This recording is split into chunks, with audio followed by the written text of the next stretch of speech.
మొన్న కర్నూల్లో మాట్లాడుతూ యేసుప్రభు పరలోకంలో పుట్టినవాడు అనే మాట, అనే ఆర్గ్యుమెంట్ ఏదైతే ఉందో, పరలోకంలో పుట్టినవాడు అనే ఆర్గ్యుమెంట్ ఏదైతే ఉందో, ఆ ఆర్గ్యుమెంట్ తప్పు అని నిరూపించడానికి 2 నిమిషాలు చాలా అన్నాను.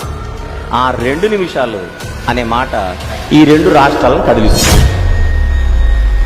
నాకు ఇప్పుడు అదేదో నేను అప్పుడు అనింటే బాగుండేదే అని నేను బాధపడుతున్నాను.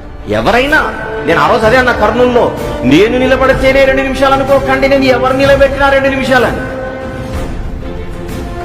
నేనొక్కడిని 2 నిమిషాలు అన్నందుకే ఇంత మీరు ఇబ్బందిగా ఫీల్ అయితే ఇంక అందరు నోరెచ్చితే యేసుప్రభు ముందా పరలోకం ముందా? అందరికి అదేనా ఫిక్సా?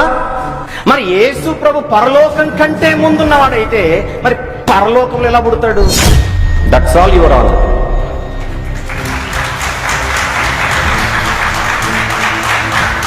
నాకు తెలిసి 2 నిమిషాలు పట్టలేదు.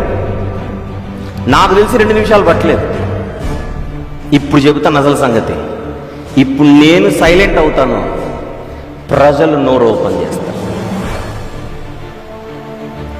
యేసు ప్రభు పరలోకంలో పుట్టినవాడు అనే మాట ఎవరు పలికినా నిలబెట్టడగండి. యేసు ప్రభు ముందా పరలోకం ముందా?